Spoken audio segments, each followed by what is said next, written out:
Hai, Assalamualaikum warahmatullahi wabarakatuh teman-teman. Hari ini kita akan bahas sebuah kisah yang mungkin udah sering kalian dengar, tapi kali ini kita akan bahas dengan sudut pandang yang sedikit berbeda. Jadi, kalian pernah dengar nggak? Cerita kenapa sih malaikat Jibril menyumpal mulut Fir'aun saat dia mau bertobat? Wah, ini nih menarik banget untuk kita kupas bareng-bareng.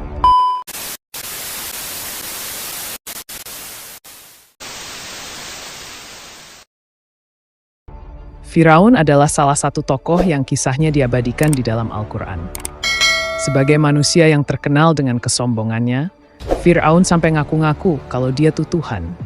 Bisa kebayang nggak betapa angkuhnya orang ini? Padahal dia cuma manusia biasa kayak kita.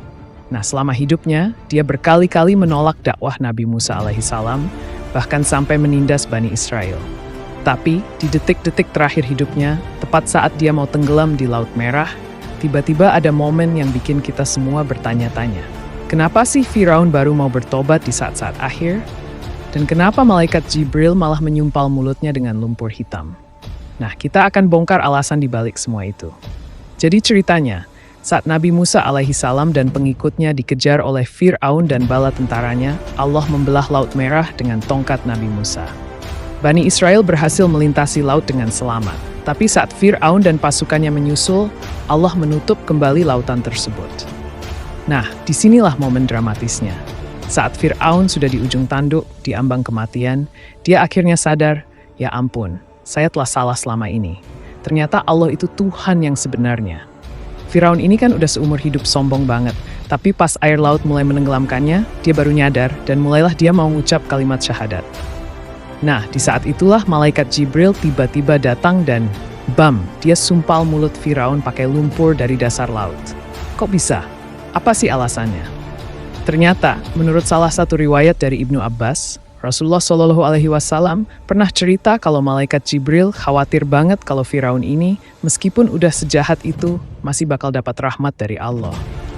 Jadi, karena saking bencinya sama kesombongan Fir'aun yang udah keterlaluan, malaikat Jibril nggak mau dia punya kesempatan buat bertobat di saat terakhir itu. Kebayang nggak? Malaikat Jibril tuh bener-bener nggak mau Fir'aun lolos begitu aja. Karena kalau sampai dia ngucap syahadat, bisa jadi Allah kasih ampunan. Sementara dia udah ngaku-ngaku Tuhan selama ini. Tapi pertanyaannya, kenapa Fir'aun baru sadar di saat terakhir, pas udah tenggelam? Nah, kita semua tahu nih, teman-teman, bahwa taubat itu ada batas waktunya. Kalau udah masuk ke fase sakratul maut, di mana kita udah diambang kematian, pintu taubat itu udah tertutup. Makanya, walaupun Fir'aun akhirnya sadar, udah nggak ada gunanya lagi. Penyesalan emang selalu datang belakangan ya. Tapi, malaikat Jibril ini seakan nggak mau ngambil risiko sedikit pun. Dia takut kalau Fir'aun ngucap syahadat, Allah akan kasih ampunan, meskipun sebenarnya udah telat. Maka dari itu, dia sumpal mulut Fir'aun dengan lumpur hitam dari dasar laut, biar Fir'aun gak sempat ngucapin kalimat syahadat. Kalian bisa bayangin gak betapa besar kebencian Jibril terhadap kesombongan Fir'aun?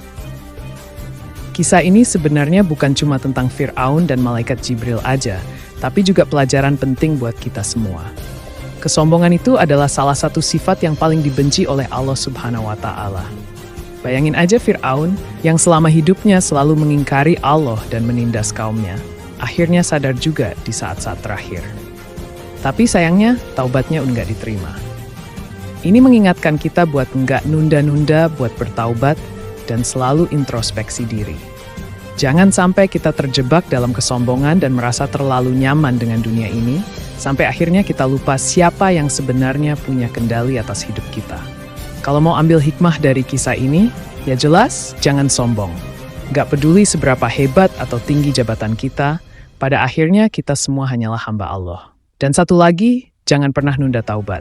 Kesombongan bisa menutup pintu hati kita buat menerima kebenaran, bahkan di saat-saat genting kayak Fir'aun ini.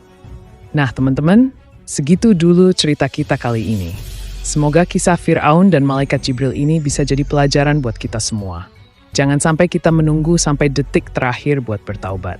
Terima kasih sudah menonton. Jangan lupa like, share, dan subscribe kalau kalian merasa video ini bermanfaat. Sampai jumpa di video-video berikutnya, insya Allah. Wassalamualaikum warahmatullahi wabarakatuh.